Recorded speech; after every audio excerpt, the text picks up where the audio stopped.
operativo que, si salía tal cual se planeó, iba a ser uno de los mejores de aquel año. Sin embargo, acabó en una inesperada tragedia. A alguien que le mata a tu personal, que le dispara, que miente y esconde y después vos le continúas dando trabajo, ¿cómo después le vas a querer dejar en alto a la policía? Causó indignación la actitud institucional, porque posteriormente se descubriría que varios otros policías alteraron la escena del crimen.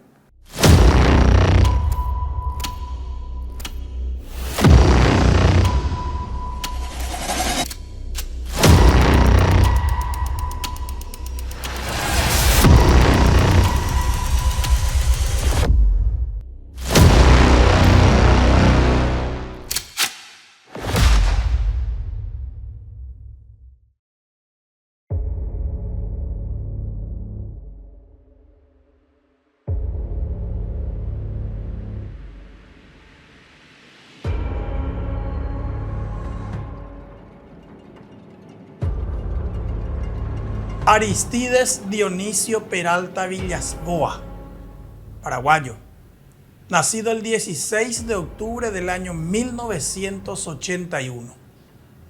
Era titular de la cédula 3.368.100. Oficial de la Policía Nacional del Paraguay. Ostentaba el grado de subcomisario cuando murió desgraciadamente bajo fuego amigo, en un operativo que, si salía tal cual se planeó, iba a ser uno de los mejores de aquel año. Sin embargo, acabó en una inesperada tragedia.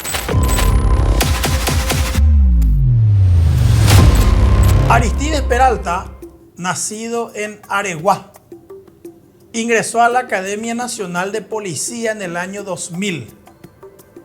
Cursó el primero, segundo y tercer años de la carrera, tras la cual en 2002 se egresó como oficial ayudante de la Policía Nacional. Trabajó en varias unidades de prevención de delitos.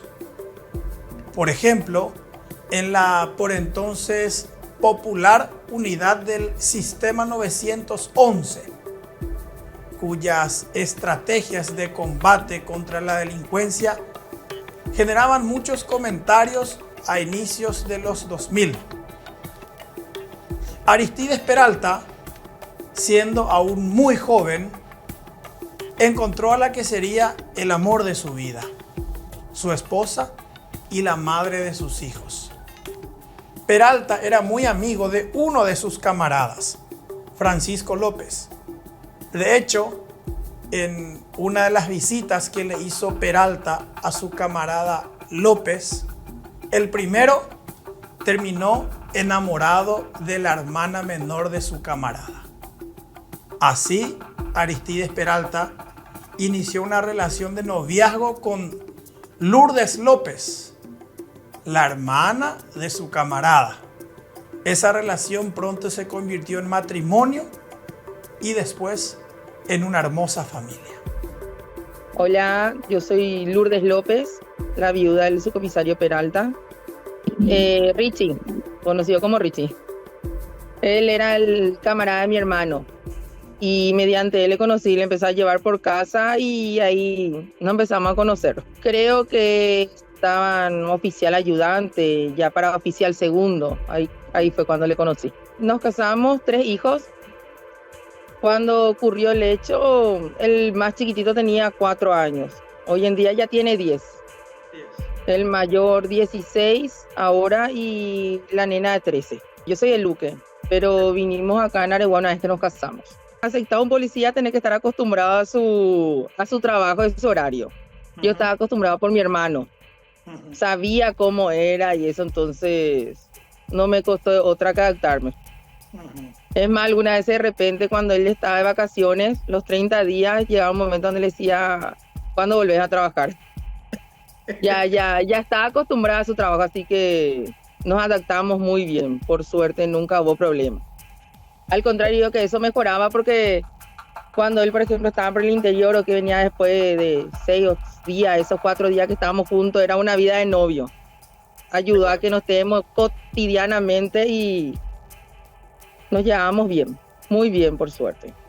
Cuando yo le conocí a él, él estaba en el 911. Sistema 911. Sí, después, si mal no recuerdo, se fue a la comisaría San Lorenzo y de ahí ya pasé a investigaciones.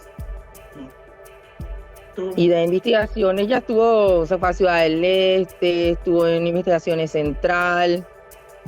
Después volvió en la comisaría, estuvo más de un año creo que en la comisaría tercera de Luque. Y su último puesto fue en la comisaría de San Antonio. Como subjefe ya. Como subjefe, su último, ponerle que hacía 15 días que salió de ahí cuando ocurrió el hecho.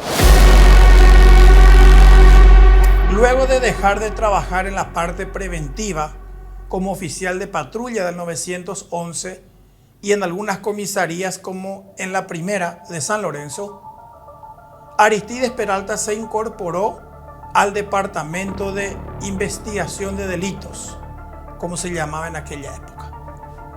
Trabajó en varias unidades investigativas. Se destacó principalmente en Alto Paraná, donde con su grupo resolvieron varios delitos complejos. Por eso, justamente, Peralta se mantuvo tanto tiempo en esa región del país porque era muy valorado por sus superiores, debido a que había desarrollado ciertas cualidades para investigar hechos punibles. Su grupo siempre fue uno de los más ponderados en materia investigativa. Aristides Peralta, su esposa Lourdes López y los 3 hijos de estos vivían en una casa en Areguá, de donde Peralta era oriundo. Una noche, la familia pasó por uno de los peores sustos de su vida, cuando delincuentes desvalijaron la vivienda del entonces joven oficial de policía. A medida que Aristides Peralta iba ganando antigüedad en la policía como oficial, también aparecían nuevas oportunidades para ejercer cargos de preponderancia. Llegó a ser jefe de operaciones de la Comisaría Tercera Central de Luque y luego, gracias a su rendimiento en esta unidad, fue premiado con el cargo ya de subjefe de la Comisaría 24 Central de San Antonio. En este distrito, el trabajo de Peralta también fue muy bien criticado por la población. Peralta implementó un sistema de control de casi todas las noches, principalmente contra los motociclistas, que en aquel momento causaban estragos en la ciudad y que no dejaban dormir a los pobladores de la zona céntrica. Durante la gestión de Aristides Peralta en San Antonio, prácticamente se redujeron a 0 los casos de motociclistas que participaban de carreras clandestinas o que generaban molestias en el distrito. Sin embargo, defendiendo su procedimiento y al personal a su cargo, el por entonces ya subcomisario Aristides Peralta llegó a tener un problema con una fiscala de San Antonio, con la que discutieron acerca de los métodos de la aplicación de la ley. Peralta defendió su postura y la gente del Ministerio Público hizo lo mismo. ¿Cómo terminó aquella historia? Para evitar problemas, para evitar conflictos, los superiores de Peralta decidieron relevarlo del cargo y lo comisionaron a una oficina interna en la Dirección de Policía de Central, con asiento en el municipio de Luque. Básicamente, lo dejaron en el freezer. Aquel fatídico 25 de octubre del año 2018, Aristides Peralta, quien ostentaba ya el grado de subcomisario y que tenía en ese momento 16 años de servicio, estaba disfrutando de un día libre lo acababan de nombrar en un cargo de poca relevancia en la Dirección de Policía de Central. Es más, ni siquiera había asumido oficialmente ese nuevo puesto, que era dirigir la agrupación de tránsito del 11º departamento. Él estaba con cargo. Le acaban de nombrar como jefe de algo de patrullas, o sea, es que no recuerdo bien, pero algo así fue un cargo que le dieron, que todavía no se iba a tomar porque hacía 2 días por ahí que le nombraron. Le nombraron. Ese día él estuvo libre, él estaba libre. Le llamaron, como digo, para un trabajo que nunca se entendió bien qué quiso formar el director cuando eso entonces, qué quiso hacer. Hasta ahora no se entiende qué quiso, agarró, parece que llamó y empezó a formar grupo de la GEO, de comisaría, el que estaba libre, de inteligencia. Creo que estábamos por San Lorenzo, Fernando, cuando le llamó su camarada. Mientras estaba recorriendo con su esposa Lourdes López, aproximadamente a las 10 de la mañana de aquel día, el subcomisario Aristides Peralta recibe una llamada. Era su camarada, César Paiva, quien en esa época se desempeñaba como jefe de inteligencia de la Dirección de Policía de Central. Paiva le pidió a su camarada Peralta que se trasladara directo a la base de la Dirección de Policía en Luque, porque había un trabajo. Peralta preguntó de qué se trataba y su camarada Paiva le contestó que cuando se juntaran en la oficina discutirían los términos del procedimiento. Como el subcomisario Aristides Peralta estaba acompañado de su esposa en el vehículo, esta le llevó a Peralta a la dirección de policía y luego la mujer regresó sola a su casa junto a sus hijos. Le llamó y le dijo: Arma, vení presentante de la dirección porque hay un trabajo por órdenes del director. Te necesitamos. Y le dijo: Arma, yo estoy vestido de particular. Y no, así nomás vení, no importa porque el trabajo lo vas particular, así como estás, vení. Me parece que él estaba en zapatilla, por suerte siempre tiene ahí su zapato en el auto, tiene todo, y ahí se cambió y yo le bajé la dirección y me fui a Luque.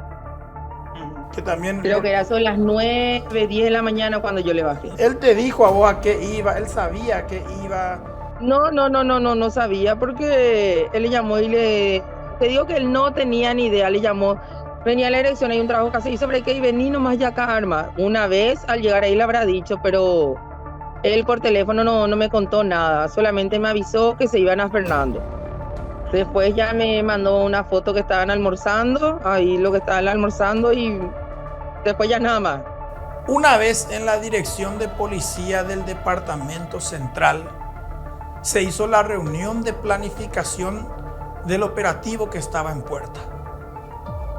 Resulta ser que había sido los policías de inteligencia del departamento central, a través de un informante, consiguieron el dato de que se estaba preparando un gran asalto. Uno de los delincuentes que debía participar del atraco a última hora fue excluido de la gavilla. Molesto, contactó con la policía y vendió esa información. Los uniformados hicieron el trato con el informante y este quedó en avisarles dónde y cuándo se llevaría a cabo el asalto que se estaba planeando. Lo único que se sabía era que sería un banco y que el botín aspirado era de unos 500 millones de guaraníes.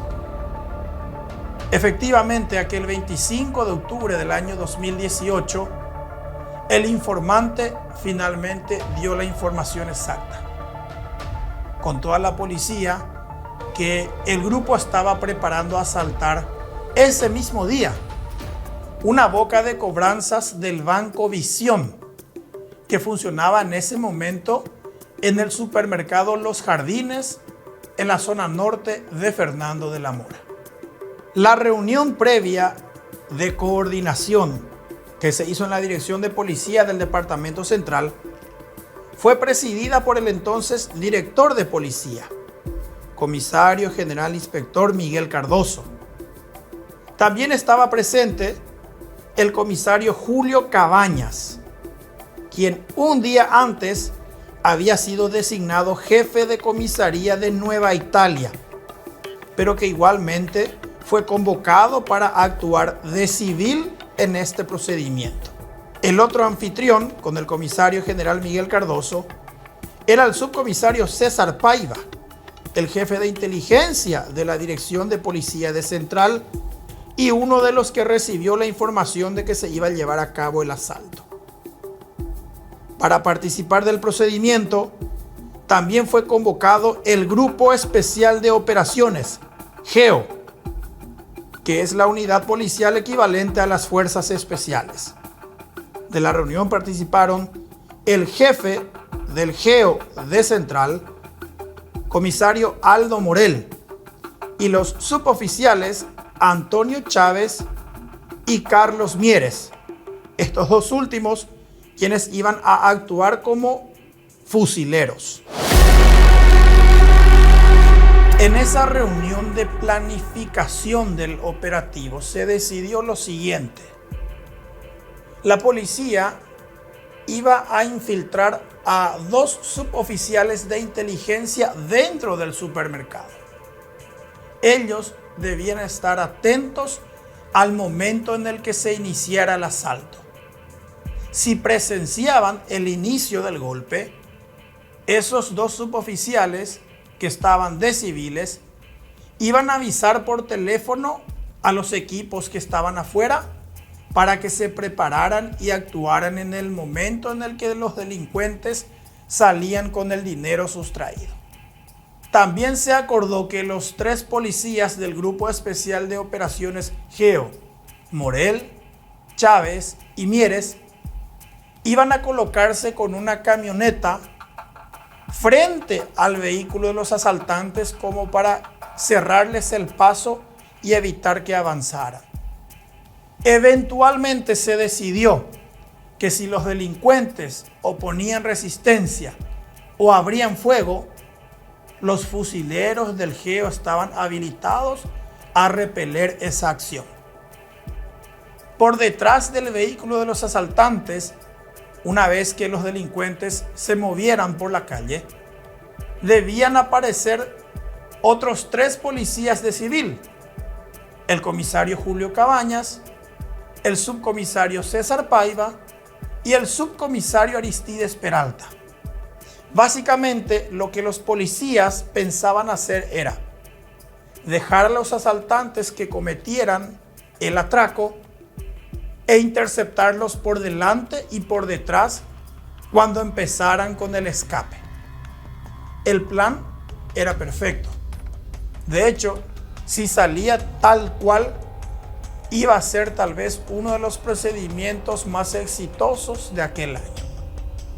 Sin embargo, el destino tenía preparado otro final a aquella operación. El asalto se iba a cometer aquella mañana de 25 de octubre de 2018. Los 2 equipos policiales, de civil y uniformados, esperaron pacientemente la llegada de los asaltantes, pero esto no ocurriría. Mientras vigilaban el supermercado Los Jardines y principalmente la boca de cobranzas de Visión Banco, los agentes iban almorzando por turno. La última comunicación que tuvieron fue ¿cuánto tiempo antes? Y 1 hora. 1 hora. Máximo. Estaban almorzando. Sí, él me dijo, acá estamos almorzando, me dijo. ¿Era en la dirección de policía todavía? No. Cuando él me dijo que estaban almorzando, ellos estaban ahí en el supermercado. Porque se notaba, o sea, yo que había sido el supermercado, pues se notaba, parecía un patio de comida, ¿verdad? No era la dirección. Todo era normal hasta ese momento, nada. Todo normal, todo normal. Es más, antes de irse ahí me mandó una selfie con su camarada que estaban ahí en la dirección tomando tereré. Y después ya nada, después me acuerdo que yo le había llamado y ya no me atendió. Y después de 20 minutos por ahí me llamó mi hermana a preguntar por él y ahí me comentó lo que ocurrió.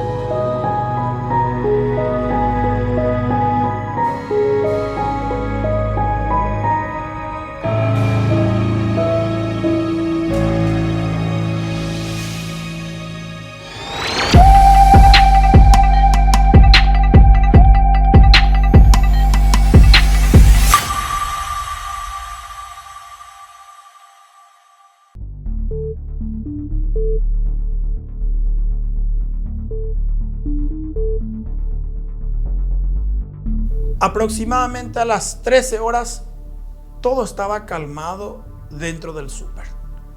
Los policías ya habían almorzado y ya habían recuperado sus posiciones. El geo estaba esperando en una camioneta Mitsubishi Triton, 3 fusileros uniformados a bordo. El grupo de civil del comisario Cabañas y los subcomisarios Paiva y Peralta aguardaba en una camioneta Toyota Fortuner. Ellos pasaban desapercibidos porque estaban de civil. A las 13:05 aproximadamente, un movimiento inusual frente a la boca de cobranzas de Visión Banco era la alerta que los 2 policías de civil que estaban adentro estaban esperando. El asalto estaba en marcha. Tal cual la información que manejaba la policía, 4 delincuentes tomaron por asalto el establecimiento.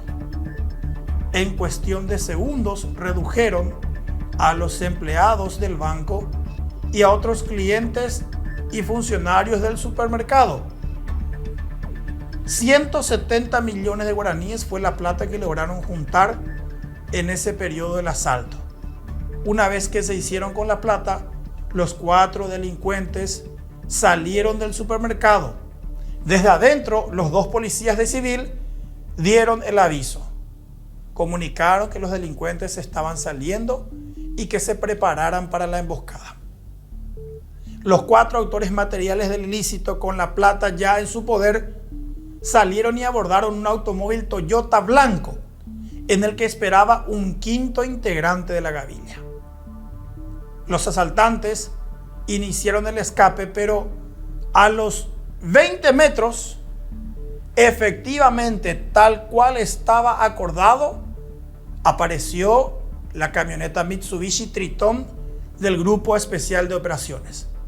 Los asaltantes habían sido interceptados por delante. Los malvivientes intentaron retroceder, pero también ya les cerró el paso en ese momento la camioneta Toyota Fortuner en la que estaban el comisario Cabañas y los subcomisarios Paiva y Peralta. Era cuestión de que los policías se desplegaran, apuntaran sus armas contra los asaltantes y lograr que estos se rindieran.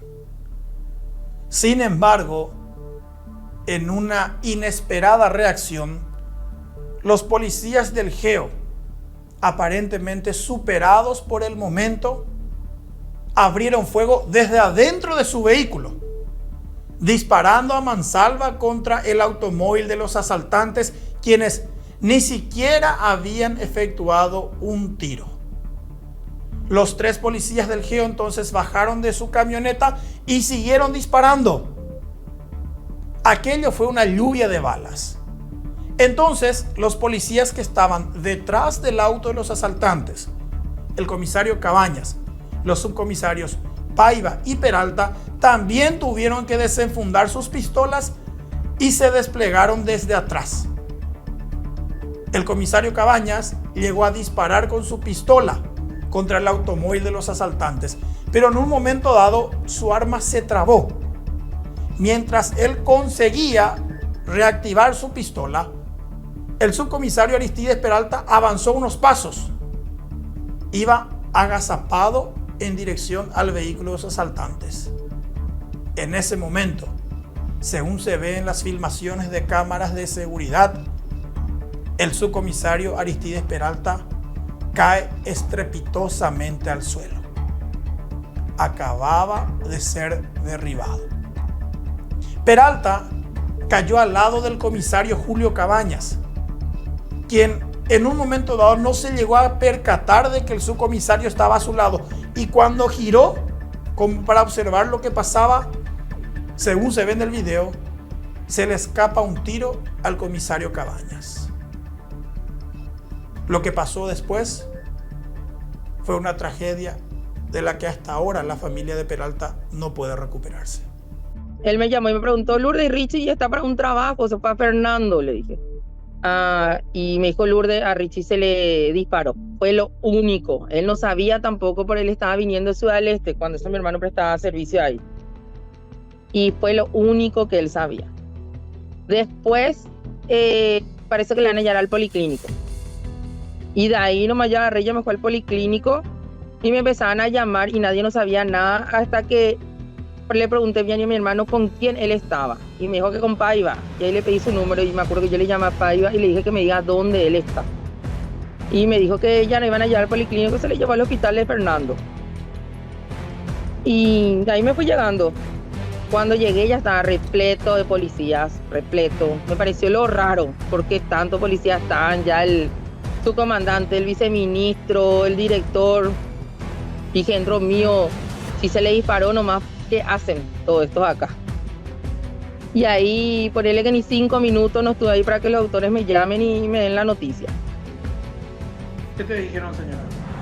Y que él no aguantó, que él llegó ya prácticamente muerto, que no había forma de hacer nada con él. No había forma, ¿no? Que él no aguantó, que falleció, que no, se hizo de todo, se trató de hacer, pero no, ya sus signos vitales ya eran muy leves. Y ahí agarré y le dije que, sí, ahí agarré y le dije que por favor si podía pasar al verle, pero quiero sola, que por favor que le quita toda esa policía que estaba ahí metida. Y le sacaron sola. Después cuando salí ya empezó el desastre, ya vinieron mis primos, ya me mostraban lo que estaba saliendo en la prensa. Ya vinieron el comandante, el subcomandante, el viceministro, los directores. No sabían qué decir. Eso, ¿qué explicación recibieron? Nada, que él estaba haciendo un trabajo de inteligencia. Le dije, nada que ver. Le dije, ¿dónde estaba haciendo acostado en la cama? Si él estuvo libre y estuvo, como decís, sin cargo, pero hace 2 días tuvo cargo, pero él igual se tomó 15 días de vacaciones. Que le correspondía, que él estaba pidiendo sus vacaciones y hacía 15 días que él iba a estar saliendo. O sea, él estaba en usufructo de sus vacaciones cuando le nombraron. No, él como estuvo sin cargo, estaba libre. Y hacía 2 días que a él se le nombró, que ya tenía que cargar. Creo que cuando ocurrió el hecho fue miércoles. Y él ya viernes o lunes, él debía presentarse a su nuevo puesto. Una cosa así. Y a partir de ese momento, señora, en el policlínico policial, ya cuando te dieron... No, en el hospital de Fernando fue. En Fernando. No llegó, no aguantó, no pudo llegar hasta el policlínico. Y a partir de ahí, ¿qué siguió? Con los chicos, ellos estaban al tanto ya... No, y después de salir de ahí, tuve que venir a la noche y contarle. Mi mamá no dejó lo que vean en la tele porque vos prendías la televisión, la prensa y era todo eso la noticia. Y obvio que cuando le conté, escándalo, ¿verdad? No, un escándalo, y ahí nos preparamos para el salón velatorio. Luego de un infernal tiroteo que quedó grabado íntegramente en video, los policías del GEO redujeron a los 5 asaltantes que permanecían dentro de su vehículo. Uno de los malvivientes resultó con una herida de refilón. Pero detrás del auto de los asaltantes yacía el subcomisario Aristides Peralta tirado en la calle. Había resultado baleado hasta ese momento se pensaba un enfrentamiento. Peralta llegó a hablar. Peralta llegó a decir Ayeyapi jefe. Sin embargo, momentos después empezó a debilitarse. Sus compañeros lo auxiliaron en un vehículo, pero lamentablemente llegó muerto al hospital de Fernando de la Mora. Ese mismo día, la policía intentó hacer creer que Aristides Peralta había sido asesinado por los asaltantes. Intentaron instalar que el subcomisario fue ultimado por los malvivientes y que cayó en acto de servicio. Aproximadamente a las 10 de la noche, finalmente, se filtró en redes sociales uno de los videos del tiroteo. Y en esas imágenes se observaba que cuando Peralta ya estaba en el suelo, se le escapó también un tiro al comisario Julio Cabañas. Como se trataba de una grabación hecha desde la pantalla de una computadora, el video no era muy nítido. Pero con lo que salió a luz aquella noche, el país entero entendió que el subcomisario Aristides Peralta podría haber sido ultimado por el comisario Julio Cabañas en un disparo accidental que se le escapó a este y que él nunca lo negó. Hasta ahora, ¿encuentran una explicación convincente de lo que pasó con él? Nada, no hay ni una explicación, nada. Vos le preguntabas a la fiscala y la fiscala te decía, estamos investigando, nada. Solamente a la fiscala una vez le pude encontrar me llamaron una notificación sobre un careo que iba a ver con el suboficial que estaba intervenido en la GEO. Pero a mí me pusieron que iba a ser telemáticamente. Pero al llamar, el suboficial estaba ahí presente con la fiscala. Y yo dije, ¿por qué él puede estar presente y yo no? No, el que quiere puede venir, fue la aplicación que me dieron. Pero ¿cómo si acá me están diciendo que iba a ser solamente porque creo que estábamos saliendo de la pandemia o algo así, ¿verdad? Un año ya de eso. Pero nada, que se está investigando. Y le dije, fiscala, lo único que hace es escribir papeles, le dije. Desde el día 1 vos no sabías ni dónde estaba parada. Me acuerdo demasiado bien que en el hospital ella estaba parada en una esquina con su secretaria anotando y le pusieron a mi esposo que él pertenecía a inteligencia. Y yo me acerqué, mi esposo no pertenece a inteligencia. Bueno, con decirte que me dijo, ay señorita, me dijeron, señora, como los bandidos que le dispararon ya estaban presos, porque al principio eran los bandidos que le habían disparado, los ladrones.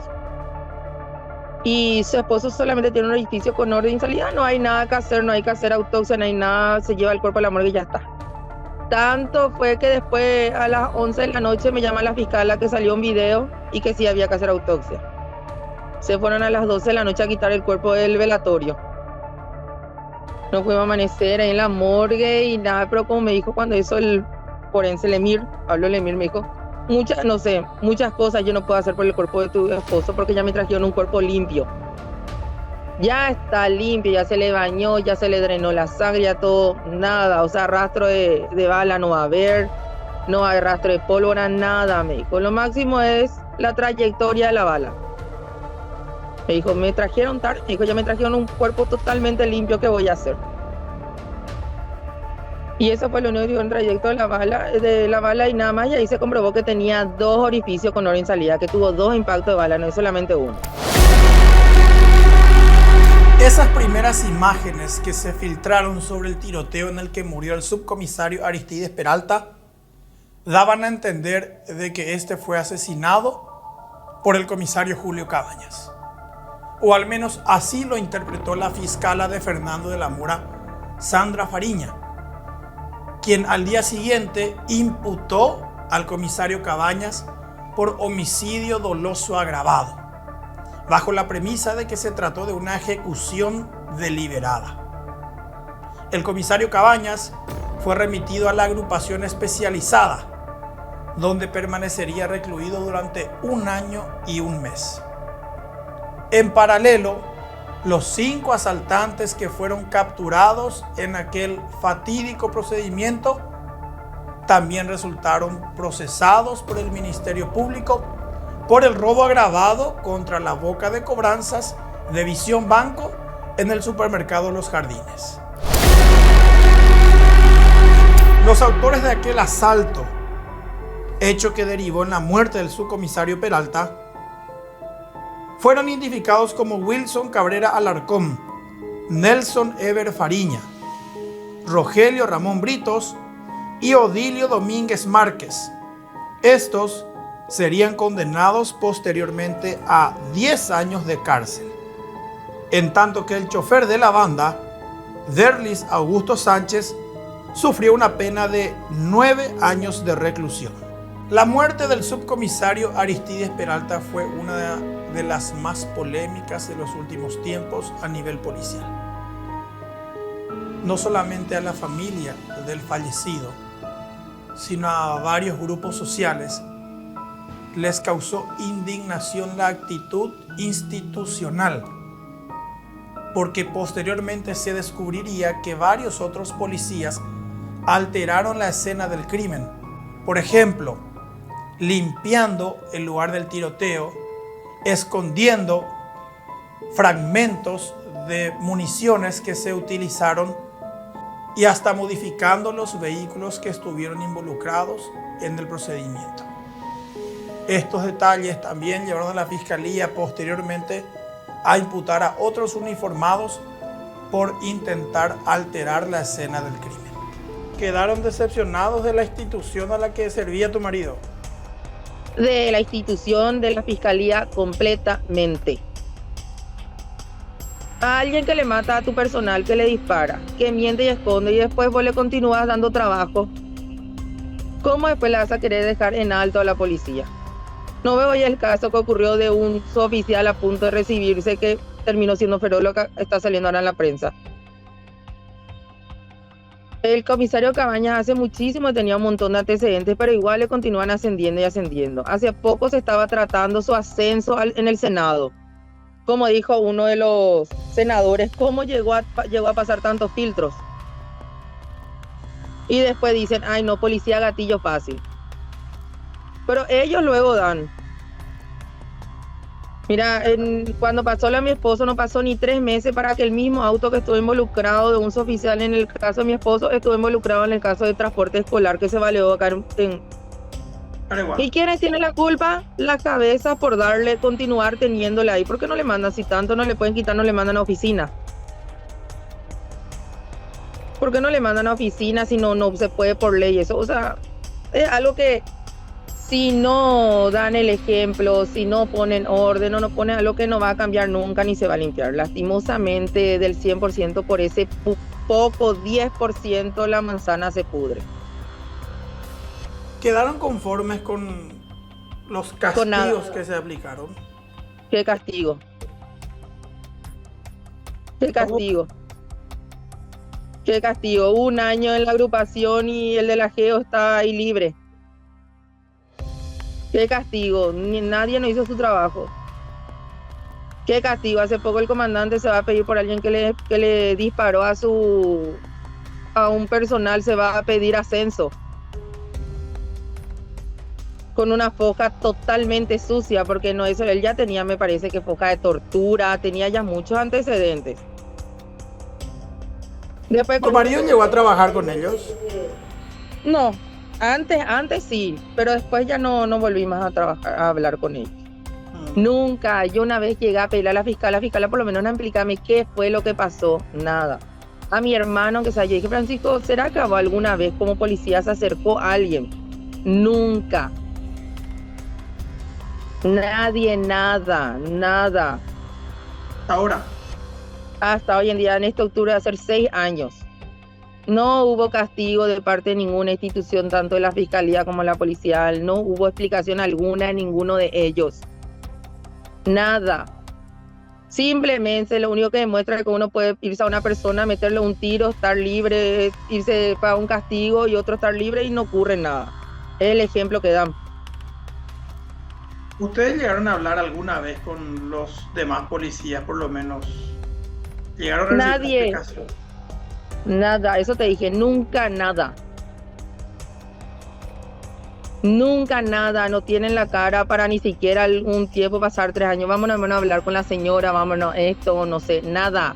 La única vez que hablé con el suboficial que fue vía por celular, él estando en la fiscalía, en el juzgado, él quiso dar lástima, que pobrecito, que cómo se le va a hacer si él es sustento, que tiene una hija.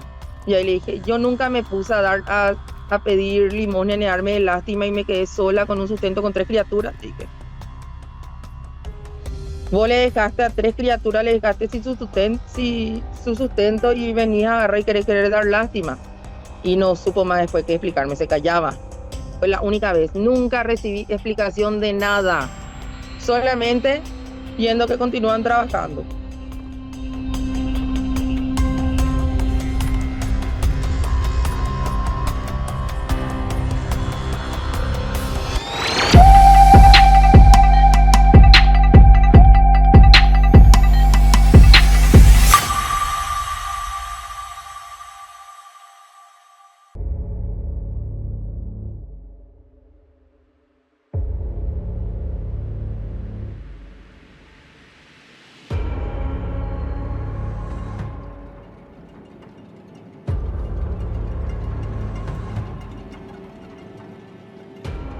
Mientras el comisario Julio Cabañas ya estaba preso en la agrupación especializada y bajo una clara condena mediática, su defensa consiguió los archivos originales del sistema de circuito cerrado del supermercado Los Jardines y de otros negocios aledaños.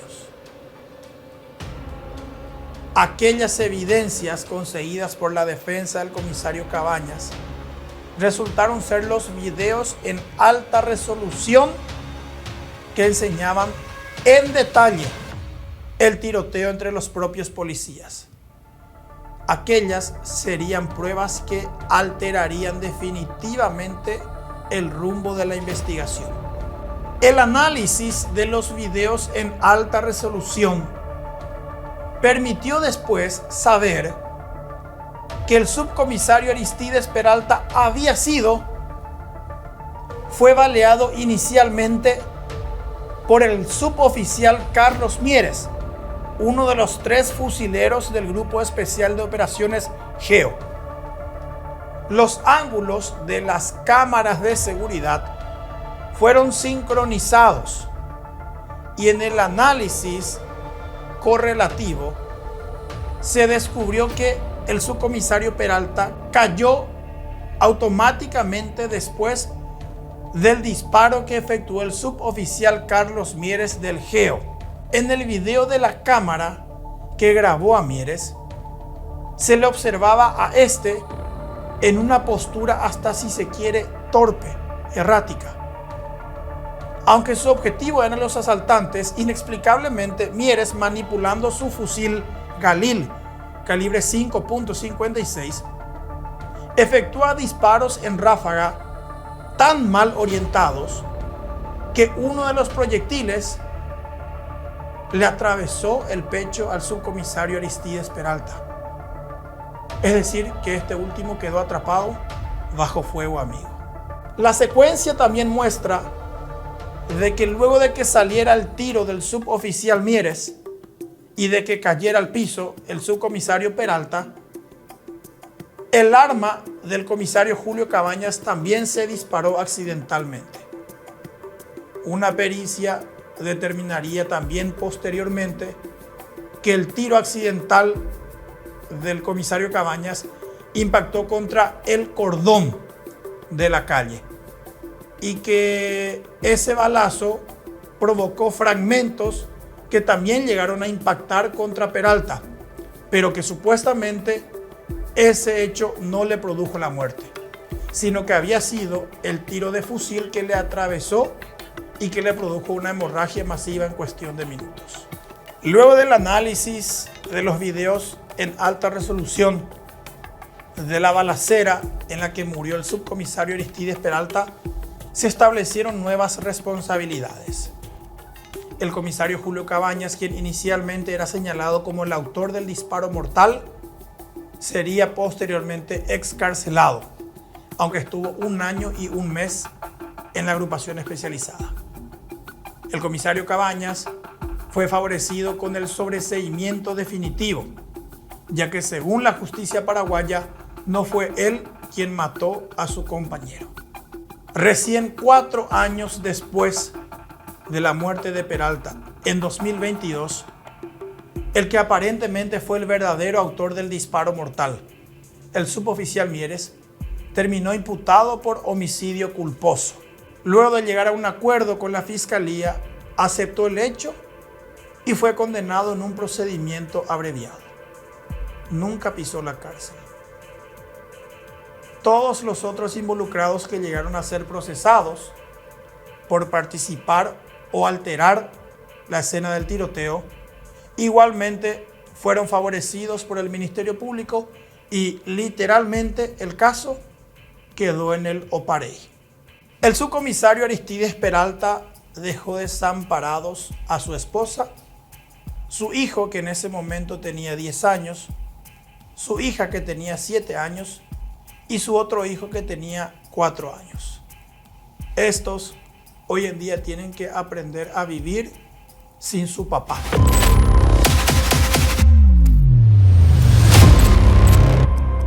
Familiarmente que quedaron desmembrados, ¿cómo continuó la vida?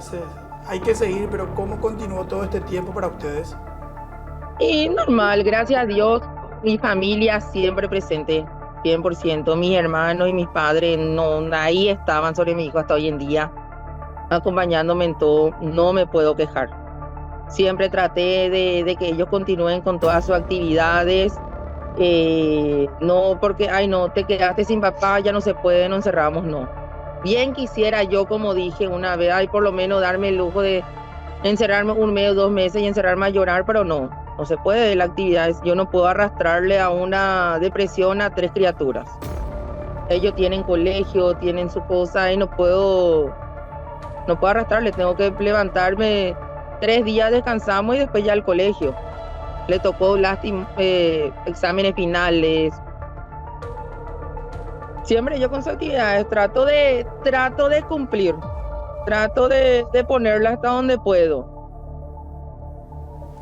En un mundo de fantasía, pero soñando tal vez, ¿cómo imaginan que estuviesen hoy como familia si Aristides seguía vivo? No, y completo. Siempre una vez de repente me pongo a pensar, sería tan diferente si él estuviera. Obviamente que ahí, por más que pase el tiempo, solamente el dolor no es como antes, pero siempre está ese dolorcito. Llega un domingo, una fecha especial o algo que vos decís, ¿cómo quiero que esté? O no sé, termina una actividad escolar, un cierre de la danza, una entrega de algún premio y querés que esté en tu hijo al ver que hay familias que le acompañan los padres y yo siempre ahí sola como mamá, ¿verdad? Me encantaría volver a ese tiempo, pero lastimosamente no se puede.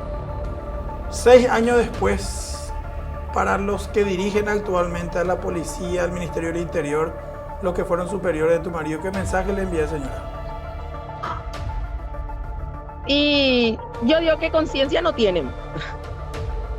Antes decía que nadie mejora moldada con una conciencia tranquila, pero no tienen. Y nada, que les felicito, ellos pueden disfrutar de su familia, de sus hijos. Mis hijos ya no pueden disfrutar de su padre. Gracias a los que estuvieron ahí, a 2 sobre todo que fueron, mentira, 3, porque también tiene que ver mucho el jefe que dirigió la GEO, porque él fue el que ordenó el tiro cruzado. Él también tiene que ver que entregó, no sé si él no tenía nada que ver, no sé por qué él entregó ya toda su camioneta toda limpia, con el parabrisas todo limpio. Todo cambiado, perdón. Y que sean felices, ya que ellos sí pueden hacerle disfrutar a su hijo de sus padres y yo no puedo. Que el día de mañana, si existe la justicia divina, ya que la del ser humano no, la del hombre no, que espero que le llegue de alguna u otra forma. Espero que esa justicia divina sí exista, porque la del hombre no. Ni actualmente, como digo. ¿Cómo te vas a ir? Una vergüenza es que te vayas a pedir ascenso por un comisario con una hoja de servicio tan sucia. Siendo que igual, mira, te voy a decir algo, hay ascenso que de repente ellos no pelean que tienen mejor hoja de servicio y ellos se van a poner a alguien que está totalmente sucio. Es una vergüenza. Como si fuera que hay falta comisario o qué. Creo que ya era para comisario principal, creo que él debe ascender o algo, ¿verdad? Esa es una vergüenza, totalmente. No puede. Después, cuando ocurre el hecho a un policía gatillo fácil, ¿con qué cara ellos después te van a dar un discurso? Con el ejemplo se predica, ¿verdad? Así mismo. Es malísimo, ¿verdad? O sea, ya no espero nada, simplemente espero la justicia divina. En 6 años no hay justicia, en 6 años la fiscala no hicieron nada, los fiscales adjuntos, cuando, bueno, uno ya falleció, que cuando eso también fue Marcelo Pecci, su fiscal adjunto, que yo me acerqué a él para hablar y también me dijo, estamos investigando. Pues la respuesta, lastimosamente, ya no puedo tampoco irme a ir a hablar por él. El otro fiscal nunca me dio respuesta. La fiscala no se encontraba. Me iba ya a preguntar y nunca estaba. Como digo, solamente se dedicaron a gastar papeles. Ojalá alguna vez llegue ese consuelo también para ustedes, ¿verdad? Ojalá. Aún eso que llega tarde. Se dice que la justicia divina siempre llega. Tarde, pero llega. Y espero, te juro. Feliz de ellos, como le digo a todos ellos, que disfruten de sus hijos, que ellos pueden, que sus hijos disfruten de su papá. Yo no puedo, pero también le tengo a mi familia y que ellos siempre absorben eso, a mis hermanos que estuvieron siempre, mi papá y como el papel de padres nunca no dejaron que mis hijos pasen de balde. Para la familia del subcomisario Peralta nunca se hizo justicia. De hecho, su viuda está más esperanzada ya ahora en la justicia divina que en la justicia terrenal. Ellos nunca recibieron al menos una explicación convincente de lo que pasó, ni de la policía ni de la fiscalía, según sostienen hoy día, 6 años después de aquel fatídico día. La muerte del subcomisario Peralta, si no es la única, es una de las pocas que se produjo bajo fuego amigo. Aquel operativo, aunque en su planificación era bueno, en la ejecución terminó siendo un desastre. ¿Cuál fue el elemento que llevó a los policías a participar de ese fiasco? Tal vez la preparación deficiente de los suboficiales que estaban armados con fusiles de guerra. Tal vez un apresuramiento innecesario. Nunca lo sabremos. Si los policías no abrían fuego unos contra otros, tal vez el resultado hubiese sido el esperado. Los delincuentes, aunque terminaron detenidos y condenados, sin embargo, provocaron indirectamente la muerte de uno de los intervinientes. El subcomisario Aristides Peralta hoy día tendría que haber sido ya comisario. Seguramente iba a estar ocupando algún cargo de mayor relevancia. Su familia cada día sigue imaginándose cómo sería hoy si él aún estuviese con ellos. Pero esos, lamentablemente, solamente van a seguir formando parte de un sueño imposible de cumplir. Subcomisario Aristides Dionisio Peralta Villasboa, que en paz descanse.